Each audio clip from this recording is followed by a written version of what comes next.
বিশ্বনবী মেরাজে গেলেন, মেরাজ থেকে ফিরে আসলেন। বিশ্বনবী বর্ণনা করলেন, আমি বাইতুল মাকদাস দেখেছি মাঝরাতে, লক্ষাধিক নবীকে নিয়ে নামাজের ইমামতি করেছি, 7 আকাশ দেখেছি, আল্লাহর আরশ দেখেছি, আল্লাহর সাথে কথা বলেছি, আবার ফজরের আগেই মক্কায় ফিরে এসেছি। সবাইকে খাইছে গেছি, মুহাম্মদের মাথার তার ছিঁড়ে গেছে। নাউজুবিল্লাহ। আবু জাহেল, উতবা, সাইবা সবাই মিলে একটা সুযোগ পেল, বললো এতদিন আমরা আবু বকররে বুঝাইতে পারি না, আজকে মুহাম্মদ যে গাঞ্জাখুরি কথা বলে এটা বললে আবু বকররে আমাদের দলে নিয়ে আসা যাবে। সবাই সাইয়েদনা আবু বকরের কাছে যায়, যে বলে, আবু বকর জানো নাকি তোমার নবী নতুন কথা আমদানি করেছে? কি বলেছে আমার নবী? তোমার নবী বলে মাঝরাতে বাইতুল মাকদাস গিয়েছে। বাইতুল মাকদাসে তখন দ্রুতগামী ঘোড়া দিয়ে ছুটলেও যেতে লাগে 15 দিন। অ্যাবাউট টার্ন কাম ব্যাক, ফিরে আসতে আরো 15 দিন, মোট কয় দিন? 1 মাস। যেতে আসতে 1 মাস। তোমার নবী মাঝরাতে নাকি বাইতুল মুকাদ্দাসে ইমামতি করছে, 7 আকাশ ঘুরেছে, আল্লাহর আরশ দেখেছে, আল্লাহর সাথে কথা বলেছে, আবার ভোর হওয়ার আগে নাকি মক্কার জমিনে ফিরে এসেছে। আবু বকর বলেন, আসলেই কি আমার নবী এই কথা কইছে? সবাই এক বাক্যে বলে, হ্যাঁ, তোমার নবী মুহাম্মদ এই কথা বলেছে। আবু বকর দ্ব্যর্থহীন কণ্ঠে ঘোষণা করে দিলেন, আমার নবী যদি এই কথা বলে থাকে, আমার নবী সত্য বলেছে, সত্য বলেছে, তিনি কখনো মিথ্যা বলতে পারে? বিশ্বনবী খুশি হয়ে গেলেন, সাইয়েদনা আবু বকরের জন্য দোয়া করে দিলেন, আর বললেন, আবু বকর আনতা লাস্তা আবু বকর ফাকাত, আজকে থেকে তুমি শুধু আবু বকর নও, আজকে থেকে তুমি আবু বকর সিদ্দিক। সিদ্দিক, সত্য গ্রহণে, সত্য প্রকাশে, সত্য মানার ক্ষেত্রে আপোষহীন, কোনো আপোষ নাই। চিল্লায় কোন ঠিক কিনা? সে আল্লাহ বললেন, ওয়াযকুর ফিল কিতাবি ইব্রাহিম ইন্নাহু কানা সিদ্দিকান নাবিয়্যা। ও নবী, আপনার এই কোরআনের ভেতরে আমার খলিলের নামটা রাখেন, কারণ আমার খলিল যেন তেন কোনো নবী নয়, সাধারণ পয়গম্বর নয়, আমার নবী ইব্রাহিম হলো সিদ্দিক, সত্য প্রকাশে আপোষহীন। এজন্য আল্লাহ খুশি হয়ে ওনার একটা টাইটেল দিলেন, টাইটেলটা হলো খলিল। ওয়াত্তাখাযাল্লাহু ইব্রাহিমা, চিল্লায় বলেন, ওয়াত্তাখাযাল্লাহু ইব্রাহিমা, আমি ইব্রাহিমকে খলিল বানিয়েছি। খলিল মানে দোস্ত। খলিল মানে কি? আল্লাহ দুনিয়ার একজনের দোস্ত ডাকে। কি মজার ব্যাপার, কেমন লাগে তার কাছে শুনতে? সুবহানাল্লাহ কইবেন না? ওনারে বানাইলেন খলিল, আর বিশ্বনবীরে বানাইলেন হাবিব। সুবহানাল্লাহ পড়েন। বাপ বেটা সব নিয়ে গেছে। সাইয়েদনা ইব্রাহিম হচ্ছেন বাবা, আর বিশ্বনবী ছেলে। বিশ্বনবীর অনেক উপরের পুরুষ হচ্ছে সাইয়েদনা ইব্রাহিম। তো এটা পরদাদা না, বাবা না? বিশ্বনবী বলতেন, আনা দাওয়াতু আবি ইব্রাহিম, আমি নবীরে পায় নাসানাসি করব, আমি তো ইব্রাহিম আলাইহিস সালামের দোয়ার ফসল। উনি যদি মক্কায় দাঁড়িয়ে দোয়া না করতেন, আমার বিশ্বনবীর জন্ম হতো না। সুবহানাল্লাহ পড়েন। এজন্য বাবা হলো খলিল, ছেলে হলো হাবিব। খলিল মানেও বন্ধু, হাবিব মানেও বন্ধু। খলিল মানে এমন বন্ধু যেই বন্ধু আল্লাহরে খুশি করার জন্য কাজ করে, আর হাবিব মানে এমন বন্ধু যারে খুশি করার জন্য আল্লাহ নিজে কাজ করে। কার পাওয়ার বেশি? হাবিবের কয়েক ডিগ্রি বেশি। সুবহানাল্লাহ পড়েন। তার মানে বাপ বেটা, বাবা হলো খলিল, ছেলে হলো হাবিব। এই বাপ বেটার মধ্যে অনেক বিষয়ে মিল আছে না নাই? হাদিস কোরআনে খুঁজলে আপনি অনেকগুলো মিল পাবেন। আজকে 7টা মিলের কথা শোনাবো। সাইয়েদনা ইব্রাহিম আলাইহিস সালাম আর বিশ্বনবীর মাঝে 7টা মিল খুঁজে পাওয়া যায়। চিৎকার করে বলেন কয়টা? শুনবেন? কষ্ট হচ্ছে? ঘুমে ধরছে? রাত তো অনেক হয়ে গেল, সর্বনাশ 11টা। হ্যাঁ, শুনবেন? কতক্ষণ? সারা রাত। তাকবীর পড়া যাবে? হ্যাঁ, জোরে না আস্তে? ভাগাভাগি করে দেন। শুরুতে বিবাহিতরা দেন, তারপর অবিবাহিতরা দেন, তারপর সবাই দেন। দিবেন? বিবাহিত কারা কারা আসছেন দেখি। ঘটনা কি? অবিবাহিত নাই এলাকায়? হ্যাঁ, কম। মাশাআল্লাহ, তো বরকতের এলাকা। আলহামদুলিল্লাহ। দেখি অবিবাহিত কারা কারা আসছে। ওমা, এগুলা এলো কোথা থেকে আবার? 2 হাত করে তুলছে না? 1 হাত, 1 হাত। ঠিক আছে, মাশাআল্লাহ। শুরুতে বিবাহিতরা দেন, এরপর অবিবাহিতরা দিয়েন। শুরুতে বিবাহিতরা রেডি হন। আমি লিল্লাহি তাকবীর বললে আল্লাহু আকবার। গলা ধার দিতেছে অনেকে। বিবাহিতরা রেডি? দেখবো কাদের পারফরম্যান্স কেমন হয়। বিবাহিতরা পড়েন লিল্লাহি তাকবীর। অনেক আওয়াজ, সংখ্যায় বেশি। এবার অবিবাহিতদের পালা। হ্যাঁ, অবিবাহিতরা রেডি? দেখি কি অবস্থা। এবার অবিবাহিতরা দাও লিল্লাহি তাকবীর। মিলে 3টা পড়েন লিল্লাহি তাকবীর, লিল্লাহি তাকবীর, লিল্লাহি তাকবীর, বাথরুম আছে না গেছে? বাপ বেটার মধ্যে কয়টা মিল? চিল্লায় বলতে হবে কয়টা? এক নাম্বার মিল হচ্ছে ফেস কাটিং মিল। সুবহানাল্লাহ। সাইয়েদনা ইব্রাহিম আর বিশ্বনবী চেহারা একরকম। বিশ্বনবী যখন মেরাজ রজনীতে আকাশে গেলেন, এক এক আসমানে এক এক নবীর সাথে দেখা, এক আসমানে সাইয়েদনা ইব্রাহিমের সাথে দেখা। মেরাজ শেষ করে যখন সাহাবীদের কাছে বর্ণনা করছেন কোন নবীর চেহারা দেখতে কিরকম, বিশ্বনবী বললেন আম্মা ইব্রাহিম, বুখারীর বর্ণনা, আম্মা ইব্রাহিম ফানজুরু ইলা সাহিবিকুম, আর ইব্রাহিম নবীর চেহারা কেমন জানতে চাও? জানতে হলে আমি বিশ্বনবীর দিকে তাকাও। আমার চেহারা দেখতে যেমন, আমার বাবা সাইয়েদনা ইব্রাহিমের চেহারা প্রায় হুবহু এরকম। তার মানে এক নম্বরে কোন দিকে মিল? চেহারাতে মিল, ফেস কাটিং এ মিল। চিল্লায় কোন ঠিক কিনা? দুই নম্বরে উসওয়ায়ে হাসানা। দুই নবীর ক্ষেত্রে উসওয়ায়ে হাসানা শব্দ কোরআনে ব্যবহার করেছে কে? লাকাদ কানা লাকুম ফি রাসূলিল্লাহি উসওয়াতুন হাসানা। তোমাদের জন্য বিশ্বনবীর জীবনীর ভেতরে উত্তম আদর্শ আছে না নাই? আবার ইব্রাহিমের ক্ষেত্রে বললেন কদ কানাত লাকুম উসওয়াতুন হাসানাতুন ফি ইব্রাহিম। বিশ্বনবীর জীবনীতে যেমনি তোমাদের জন্য আদর্শ, সাইয়েদনা ইব্রাহিমের জীবনীতেও সুবহানাল্লাহ পড়ে। তার মানে বিশ্বনবীও মডেল, সাইয়েদনা ইব্রাহিমও মডেল। নাকি শাহরুখ খান আমাদের মডেল? ইমরান খান, জর্দা খান, কেউ আমাদের মডেল? নায়ক নায়িকা, গায়ক গায়িকা, ক্রিকেটার, সেলিব্রিটি, ডান্সার একটাও আমাদের মডেল হতে পারে? কোন কবিরা আমাদের মডেল? আমাদের মডেল হলো নবীরা। চিল্লায় বলেন ঠিক কিনা? কবিরা এক একজন এক এক দিকে যায়, এক একজন এক এক কথা বলে। আউলা ঝাউলা চুল নিয়ে চলে, যার মাথা দিয়ে যেটা বেরোয় সেটা বলে, কিন্তু একজন নবী যেটা বলে অন্য নবী বিপরীত বলে না।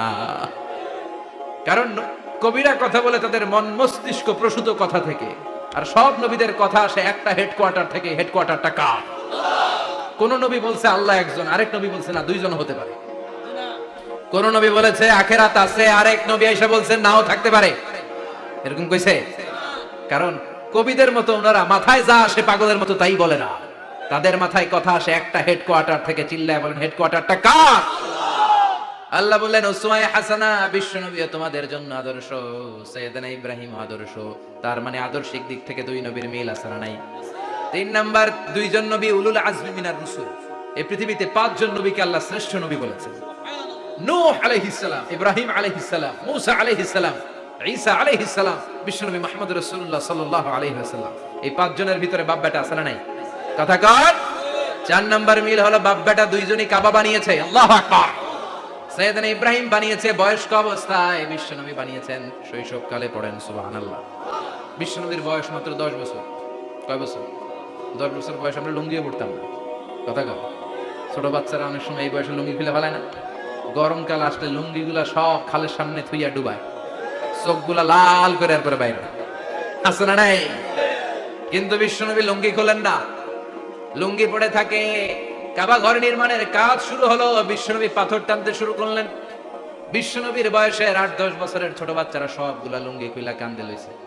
সব বাচ্চারা লুঙ্গি খুলে কাঁধে নিয়েছে, আর ওই কাঁধের লুঙ্গির উপরে পাথর নিয়েছে যাতে ব্যথা না পায়। বুদ্ধি আছে। লুঙ্গি খুলে কাঁধে রেখেছে, কাঁধের উপরে পাথর রেখেছে। কিন্তু বিশ্বনবী, সবাই পাথর টানে একটা, বিশ্বনবী টানে দুইটা, কিন্তু বিশ্বনবী লুঙ্গি খোলে না। কি নবী ছিলেন, কি লাজুক ছিলেন! এখন আমাদের মধ্যে লাজুকতা নাই। বাবা ছেলে মেয়ে সব মিলে একসাথে হিন্দি সিরিয়াল দেখে, এরকম ফ্যামিলি আছে না নাই? লাজুকতা হারাতে বসেছি। আল হায়াউ শু'বাতুম মিনাল ঈমান। লাজুকতা ঈমানের অঙ্গ। ইযা লাম তাস্তাহি ফাসনা মা শি'তা। যখন তোমার লজ্জা থাকবে না, তোর যা মন চায় তুই তাই করতে পারবি। লাজুকতা আমরা হারাতে বসেছি, কোনো ক্ষেত্রে আমাদের লাজুকতা নাই। বিশ্বনবী এত লাজুক ছিলেন, হালিমাতুস সাদিয়া বলে 5 বছর কুরাইশি মুহাম্মদকে আমি লালন পালন করলাম, একদিনও কাঁদতে দেখি নাই। ক্ষুধা লাগলেও কাঁদে না, ব্যথা পেলেও কাঁদে না, শুধু লজ্জাস্থানের জায়গা থেকে কাপড় সরে গেলে মুহাম্মদ চিৎকার দিয়ে ওঠে। কি লাজুক ছিল বিশ্বনবী! পাথর টানে কিন্তু লুঙ্গি খোলে না। আশেপাশের বন্ধু বান্ধব সব লুঙ্গি খুলে টানতেছে। চাচা আবু তালেব দৃশ্যটা দেখলেন, কিরে সবাই লুঙ্গি খোলা, এটা লুঙ্গি ছাড়া কেন? এটার গায়ে তো লুঙ্গি আছে। বিশ্বনবী ডেকে বললেন, মুহাম্মদ লুঙ্গি খোলো। কি খোলো? সবাই খুলছে, তুমিও খোলো। তুমি কাঁধে ব্যথা পাবে, কাঁধে লুঙ্গি রেখে পাথর টানো। বিশ্বনবী বললেন, না, আমি ব্যথা পাই না, আমি লুঙ্গি খুলবো না। চাচা বলল, আরে ছোট মানুষ, সমস্যা নাই, খোলো। গোছা ধরে টান দিবে, টান দেওয়ার আগে বিশ্বনবী বেহুশ হয়ে জমিনে পড়ে যাবে। লুঙ্গি খোলা আর হয় না। বিশ্বনবী লজ্জাস্থানও কেউ দেখে নাই। আল্লাহু আকবার। তার মানে কাবা ঘর নির্মাণের দিক থেকে বাপ বেটার মধ্যে মিল আছে না নাই? সাইয়েদনা ইব্রাহিম কাবা বানালেন বয়স্ক অবস্থায়, বিশ্বনবী বানালেন শৈশবকালে, পড়েন সুবহানাল্লাহ। এরপর 6 নম্বরে মিল হলো, বাপ বেটা দুইজনেই ইসলামের কারণে, কোরআনের দাওয়াত দেওয়ার কারণে ঘর ছাড়া হয়েছে। সাইয়েদনা ইব্রাহিম ঘর ছাড়া, বিশ্বনবী ঘর ছাড়া হলেন, মক্কা থেকে গেলেন মদিনায়, কিন্তু সাইয়েদনা ইব্রাহিমের ঘর ছাড়াটা এত সহজ না। উনি জন্মেছিলেন ইরাকের, ইনশাআল্লাহ পড়েন। এজন্য বাপ বেটার 6 নাম্বার মিল, বাপ বেটা দুজনই ঘর ছাড়া, বাপ বেটা দুইজনই জন্মস্থান ছাড়া। বিশ্বনবী মক্কা থেকে মদিনায়, আর সাইয়েদনা ইব্রাহিম নিজ এলাকা বাবেল থেকে গোটা বিশ্বের আনাচে কানাচে। চিল্লায় বলেন ঠিক কিনা? 6 নাম্বার মিল, বিশ্বনবী বললেন ইন্নী হারামতুল মদিনা কামা হারামা ইব্রাহিম মক্কা। আমি মদিনাকে হারাম ঘোষণা করেছি যেমনি সাইয়েদনা ইব্রাহিম মক্কারে হারাম ঘোষণা করেছে। আপনারা যারা হজ উমরা করেছেন তারা জানবেন, মক্কা মদিনার চারিদিকে একটা বাউন্ডারি আছে, এটার বলে হুদুদুল হারাম।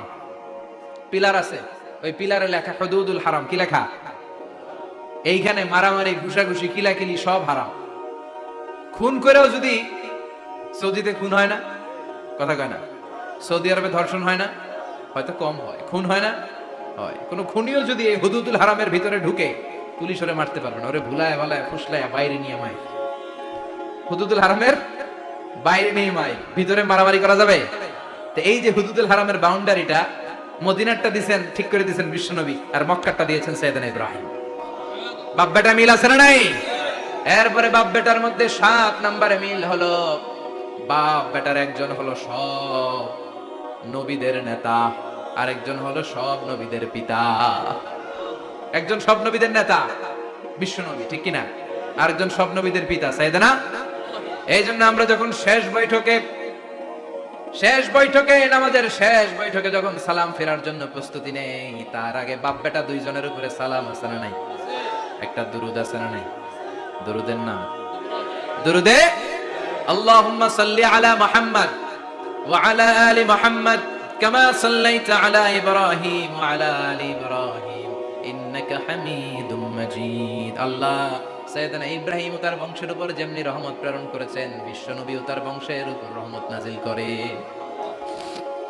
আল্লাহুম্মা বারিক আলা মুহাম্মদ ওয়া আলা আলি মুহাম্মদ কামা বারাকতা আলা ইব্রাহিম ওয়া আলা আলি ইব্রাহিম ইন্নাকা হামিদুম মাজিদ। ও আল্লাহ, সাইয়েদনা ইব্রাহিমের বংশের উপর এবং তার উপর যেমনি বরকত নাজিল করেছেন, বিশ্বনবী ও তার বংশের উপর তেমনি বরকত নাজিল করে।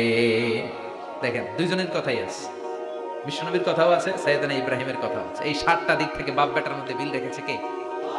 আর আল্লাহ বললেন, এই ফ্যামিলিতে আমি কিতাবও দিয়েছি, নবুয়তও দিয়েছি। ওয়াজআলনা ফি যুররিয়াতিহিন নুবুওয়াতা ওয়াল কিতাব। সাইয়েদনা ইব্রাহিমের ফ্যামিলির ভেতরে আমি নবুয়ত দিয়েছি, কিতাব দিয়েছি। এই পৃথিবীতে যত নবীর নাম আপনি বলবেন, সবগুলো সাইয়েদনা ইব্রাহিমের নাতিপুতি। লক্ষাধিক নবী পৃথিবীতে, 5-7 জন ছাড়া। কজন ছাড়া?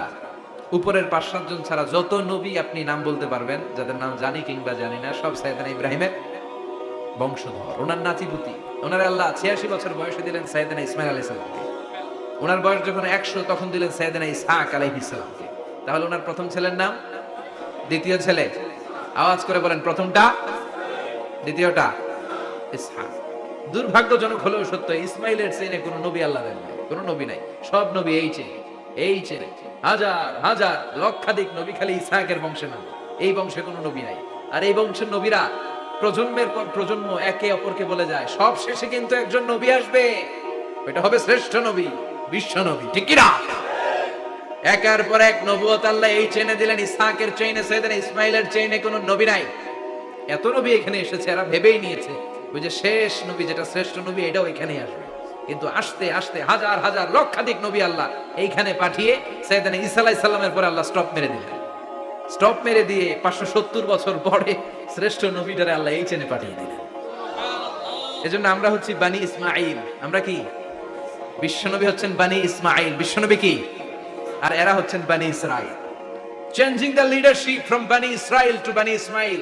এজন্য অহংকারীদের পরিণাম শুভ হয় না।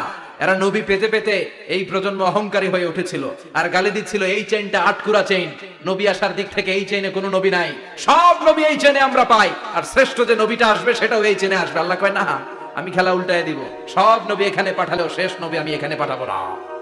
শেষ নবী আল্লাহ তাআলা সাইয়েদনা ইসমাঈলের চেইনে পাঠিয়ে দিয়েছেন। চিৎকার করে পড়েন আল্লাহু আকবার। পৃথিবীর সর্বশ্রেষ্ঠ তিনটা ধর্ম, ইহুদিবাদ, খ্রিস্টবাদ আর ইসলাম, এই তিন ধর্মের উৎপত্তি হচ্ছে সাইয়েদনা ইব্রাহিম থেকে। এজন্য এই তিনটা ধর্মকে একসাথে বলে অ্যাব্রাহামেটিক ফেইথ, কম্পারেটিভ রিলিজিয়ন। তুলনামূলক ধর্মতত্ত্ব নিয়ে যাদের পড়াশোনা আছে তারা জানবেন এই তিনটা ধর্মই আল্লাহর দেয়া, কিন্তু ইহুদিবাদ আর খ্রিস্টবাদ আল্লাহর দেয়া শরীয়তের উপর চলতে পারে নাই, শুধু চলতে পেরেছে ইসলাম। চিল্লা এখন ঠিক কিনা? এই জন্য প্রতি নামাজে আমরা বলি গায়রিল মাগদুবি আলাইহিম ওয়ালাদ-দাল্লিন। ও আল্লাহ, যারা মাগদুব মানে ইহুদিরা, তাদের পথে আমরা হাঁটতে চাই না। আবার যারা দল্লিন পথভ্রষ্ট খ্রিস্টানদের পথেও আমরা হাঁটতে চাই না, আমরা হাঁটতে চাই ইসলামের পথে, ঠিক কিনা? আমরা যদি হাঁটতে যেয়ে পথ ভুলে যাই, পথ দেখিয়ে দেয় কে? আমি যদি কোনোদিন পথে ভুলে যাই, হাতছানি দিয়ে কাছে নিও, মমতার বন্ধনে আমায় বেঁধে সব ভুল ক্ষমা করে দিও। চিল্লায় পড়েন আমিন। আল্লাহ বললেন ওয়াজআলনা ফি যুররিয়াতিহি আন-নুবুওয়াতা ওয়াল কিতাব। আমি সাইয়েদনা ইব্রাহিমের বংশের মধ্যে নবুয়ত দিয়েছি, কিতাবও দিয়েছি। সাইয়েদনা ইব্রাহিম আলাইহিস সালামের উপর কিতাব আছে না নাই? কি নাম কিতাবের? সুহুফ ইব্রাহিম। কোরআনে নাই? আছে না নাই? ইন্না হাযা লাফিস সুহুফিল উলা সুহুফি ইব্রাহিম ওয়া মূসা। সুবহানাল্লাহ। অনেক আল্লাহ কিতাব দিয়েছে, নবুয়ত দিয়েছে, সব নবীদের বাবা বানিয়েছে। ওনার উপাধি হচ্ছে আবুল আম্বিয়া। আবার ওনার নামে আল্লাহর কোরআনের ভেতরে 114 সূরার একটা সূরা আছে না নাই? সূরাটার নাম সবাই কোন? আলিফ লাম রা। কিতাবুন আনজালনাহু ইলাইকা লিতুখরিজান নাসা মিনাজ যুলুমাতি ইলান নূর। সুবহানাল্লাহ। সূরা ইব্রাহিম, আলিফ লাম রা, কিতাবুন আনজালনাহু ইলাইকা। ওই নবীর নামে কোরআনের ভিতরে সূরা দিয়েছে কে? আবার আল্লাহ বললেন, গোলাম জেনে রাখো, উনি তোমাদেরকে মুসলমান নামকরণ করেছেন। তাই ইসলামে যারা অন্তর্ভুক্ত হবে, সব মুসলমানদের পিতা আমি আল্লাহ তারা নির্বাচিত করেছি। মিল্লাত আবিকুম ইব্রাহিম হুয়া সাম্মাকুমুল মুসলিমিন। আওয়াজ করে বলেন, মুসলিম জাতির পিতার নাম কি? আমাদের জাতির পিতা কেডা? সবাই কোন? মনে থাকবে না ভুল করবেন? ভুল করবেন? জাতির পিতা কে? চিল্লায় বলেন, জাতির পিতা কে? মিল্লাত আবিকুম ইব্রাহিম ওয়া সাম্মাকুমুল মুসলিমিন, যিনি তোমাদেরকে মুসলমান বলে অভিহিত করেছে। আবার আল্লাহ বললেন, ইব্রাহিম সবাইরে তুমি মুসলমান নাম রাখলে, তুমি মুসলমান হও। আসলিম ক্বালা আসলামতু লিরাব্বিল আলামিন। বলতে দেরি, কালিমা পড়ে মুসলমান হতে দেরি নাই। চিল্লায় পড়েন আল্লাহু আকবার। আবার আল্লাহ বলে, আমার নবী ইব্রাহিম এমন নবী, এই নবীর মতো বিনয়ী নবী নাই। ইন্না ইব্রাহিম লাহালিমুন আওয়াহুম মুনীব।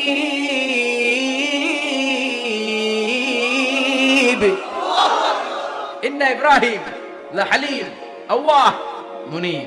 এই নবী সহনশীল নবী। সুবহানাল্লাহ পড়েন। সহনশীলতার কোনো অভাব নাই, যেটার অভাব আমাদের মধ্যে সবচেয়ে বেশি। কথা কন, আমাদের বাংলাদেশীদের মধ্যে সহনশীলতার অভাব আছে না নাই? নিজে যেই দল করি এটাই ভালো, বাকি সব কালা। আছে না নাই? আমি তাবলীগ করি তো আমি ভালো, বাকি সব বাতিল। আমি জামাত ইসলাম করি তো আমি হক, বাকি সব বাতিল।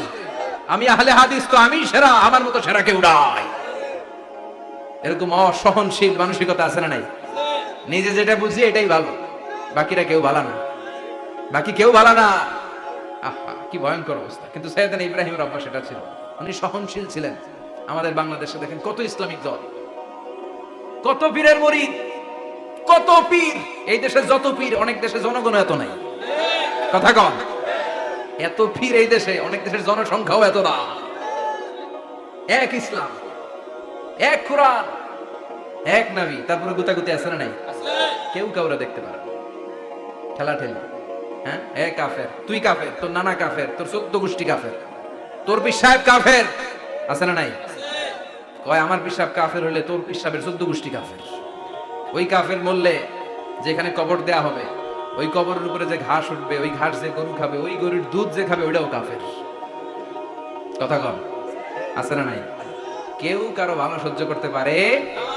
একজন বলছিল, ভাই এই বাংলাদেশের জাতীয় খেলা হাডুডু হইলো কেন? আমাদের জাতীয় খেলার নাম, কথা কন, দেখছেন? একটা সামনে যাইতে ছেলে, বাকি সবাই ঠ্যাং ধরে নিচের দিকে নামে। আছে না নাই? সামনে যেতেই দিবে না, ভালো কাজ করতেই দিবে না, কারো ভালোটা কেউ সহ্য করে না। উপরের দিকে উঠতে চাইলে ঠ্যাং ধরে ওঠার নামায়। এজন্য আমাদের জাতীয় খেলা হাডুডু। কথা বলেন। আল্লাহ বললেন সাইয়েদনা ইব্রাহিমের চরিত্র কিন্তু এমন ছিল না। ইন্না ইব্রাহিম আলা হালিমুন আওয়াহুম মুনিব। আমার ইব্রাহিম ছিল সহনশীল। আল্লাহু আকবার। আমাদের বাংলাদেশীদের এখন সবচেয়ে বেশি দরকার এটা, সহনশীলতা। আমরা অযাচিত মন্তব্য করতে দ্বিধাবোধ করি না, কমেন্টস করতে দ্বিধাবোধ করি না। ফেসবুকে ইউটিউবে কমেন্টস আছে না নাই? কার ব্যাপারে তুমি কমেন্টস করো, কি বিষয়ে কমেন্টস করো, ওই বিষয়ে আদৌ তোমার ধারণা আছে কিনা, পড়াশোনা আছে কিনা, তুমি ওইটাতে স্পেশালিস্ট কিনা, কোনো ধারণা। ইচ্ছে মতো কমেন্ট আছে না নাই? ইচ্ছে মতো মন্তব্য, একে অপরের মধ্যে হিংসা, কোনো ভালোবাসা নাই, মহব্বত নাই। এক নবীর উম্মত, এক লা ইলাহার পতাকার তলে আমরা দাঁড়িয়ে, চিল্লায় বলেন ঠিক কিনা? তারপরে গুতাগুতি, কিলাকিলি, কেউ কাউরে দেখতে পারে। আল্লাহ তুমি হেফাজত করো, আমাদের মধ্যে তুমি ঐক্য তৈরি করে দাও, হিংসা জিঘাংসা তুমি হৃদয় থেকে দূর করে দাও। আবার আল্লাহ বললেন ইন্না ইব্রাহিম কানা উম্মাতান ওয়াহিদা। আমার খলিল ইব্রাহিম শুধু সহনশীল নয়, আমার খলিল ইব্রাহিম একাই একটা উম্মত। এটা একটা কথা হইলো, একা একটা উম্মত হতে পারে? আমরা সবাই উম্মত, কোটি কোটি মানুষ, ফলে বিশ্বনবীর উম্মত, উম্মতে মুহাম্মাদে, ঠিক কিনা? একজন কি একটা উম্মত হতে পারে? আল্লাহ বলেন ইব্রাহিম এমন নবী, একাই একটা উম্মত। সুবহানাল্লাহ পড়ে। ইন্না ইব্রাহিম কানা উম্মাহ ওয়াহিদার কারণ উনি যখন জমিনে ছিলেন একটা লোক আল্লাহর নাম নেওয়ার মতো ছিল না, সব ছিল মুশরিক। উনি ছাড়া সব মুশরিক। উনি ছিলেন মুওয়াহহিদ, তাওহীদের পক্ষে। উনি ছাড়া পৃথিবীতে তখন যারা ছিল সব ছিল তাওহীদের বিপক্ষে, মানে মুশরিক। আল্লাহ বুঝাতে চাইলেন পুরো মুশরিক গোষ্ঠী একটা উম্মত, আমার ইব্রাহিম খলিল একাই আরেক উম্মত। ইন্না ইব্রাহিম কানা উম্মাতান ওয়াহিদা। সাইয়েদনা ইব্রাহিমের সময়কালে মুসলমান বলতে কেউ ছিল না, উনি একা ছাড়া। তার মানে গোটা বিশ্বের সব মুশরিক মিলে একা একটা উম্মত, সাইয়েদনা ইব্রাহিম নিজে নিজে একটা উম্মত। কি পরীক্ষা করে কিভাবে আল্লাহ ওনার উত্তীর্ণ করেছেন। এজন্য খুশি হয়ে আল্লাহ ওনারে খালিল উপাধি দিয়েছেন। কথা কন, ওনার কিছু উপাধি আছে, একটা হচ্ছে সিদ্দিক। কি উপাধি? আমাদের অনেকের নাম আছে না? এদিকে আছে সিদ্দিক নামে কেউ? মাশাআল্লাহ আছে তো। সিদ্দিক মানে কি জানেন? হ্যাঁ, কথা কন। সত্যবাদী। শুধু সত্যবাদী না, সত্য প্রকাশে, সত্য গ্রহণে, সত্যের ব্যাপারে আপোষহীন, কোনো আপোষ করে না। চিল্লায় এখন ঠিক কিনা?